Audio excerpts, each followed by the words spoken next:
Hello and welcome to another episode of Tube Talk. Tube Talk. Nice combo there.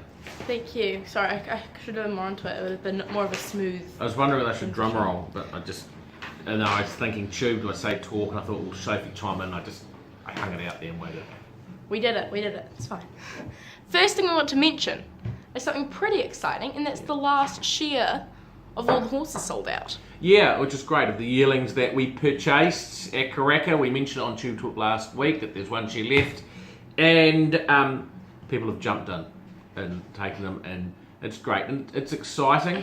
I think we bought really, really well this year, all the horses, and I think the horse that we just sold out and last year's gone, I think was a real bargain, and it's showing very good ability. So, it's great. It's wonderful to have so much support and trust from our owners and people. Cool. It's a humbling feeling. Nice. And now we will talk about how last week went. We only had one runner last week, and that was Major Issue, who ran 5th, and we're pretty happy with that. Yeah, first runner for the season, I should say. And she ran 5th. The track was probably too heavy for her. She was 3rd of the total to go. She's got a little bit tired. But she is a filly that has really developed, and as she gets over more ground and on better tracks, you're just going to see her keep on improving. So she'll go forward to another maiden 3 or 1200 metres in 2 or 3 weeks' time, and then we'll just assess what we do with her, because I think a little bit of time and more ground, and I just think you're going to see her really come into her own. Cool. And this week we have got 7 horses, so we better crack into it. Starting with Rickerton. Can I just say? Yes. We've got 7 horses in 4 different countries. No, I just saw that and I forgot to mention it, but yes, we do. How exciting is that? Very international. It's very international. Singapore, Australia, New Zealand, North Island and South Island. That's 3 countries. North and South Island. And you know what? There's New Zealand jockeys riding all of the horses in all the countries. The only international jockey we've got riding is an Irish woman in Christchurch, but a Kiwi in Australia and a Kiwi in Singapore. How about that? Dad, I don't know a lot about geography, but I do know that the South Island and North Island that can make up New Zealand are just one country. I thought the South Island cut us off, and they said, "No, we don't want you guys anymore." Well, I mean, that's 3.5 million people they're cutting off there. Yeah. Well, we'll see. Yeah, it's a dodgy move. We'll see how the election goes and whether or not we combine again. Dodgy move. Okay.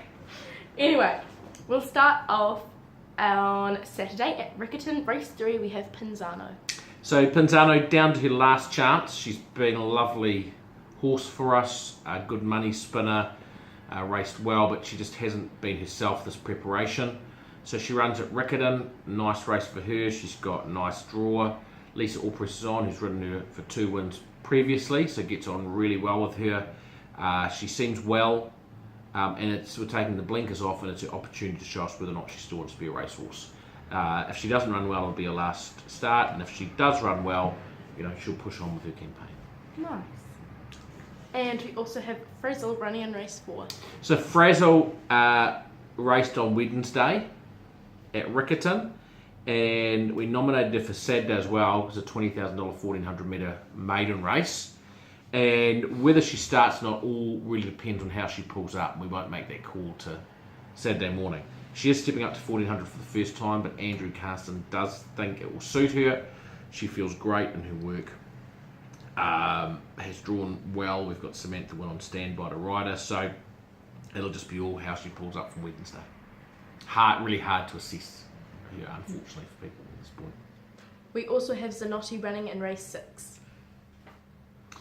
So Zanotti raced on Wednesday and was poor, and she may be retired. We did nominate her for Saturday, and we'll make a call on Saturday whether she runs or not.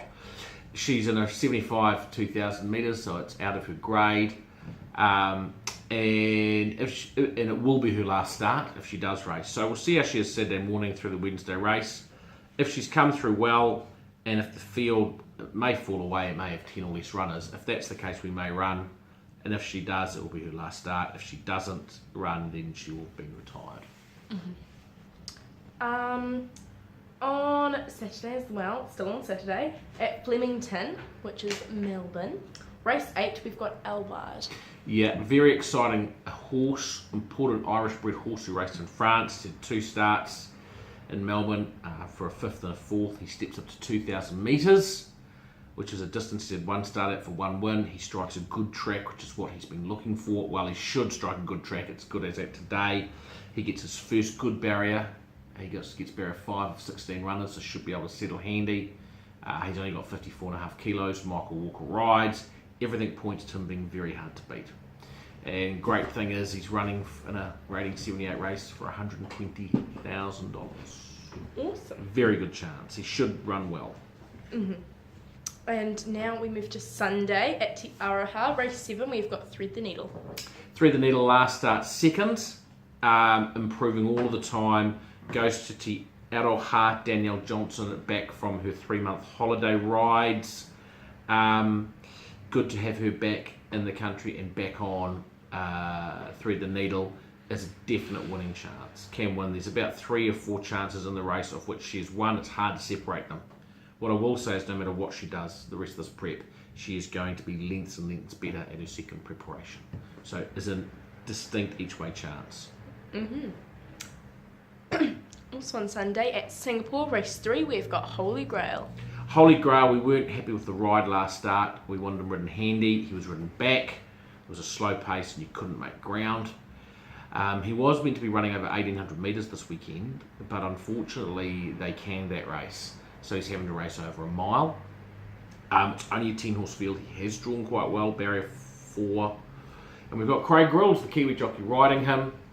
So that'll give us every opportunity for Craig to put him in a good spot and ride him handier.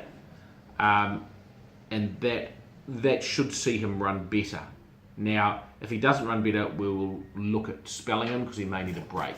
So we'll look at that, but we are expecting a better run on Sunday, even though it is over a slightly shorter distance than his last couple of starts.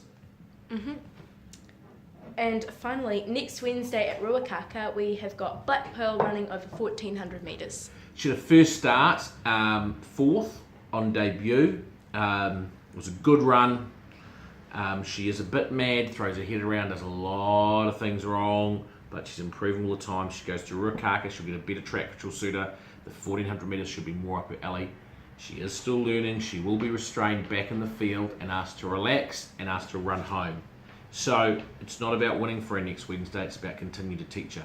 So she's probably going to be, I would say she'll be shorter than her odds should be because we're really trying to teach her.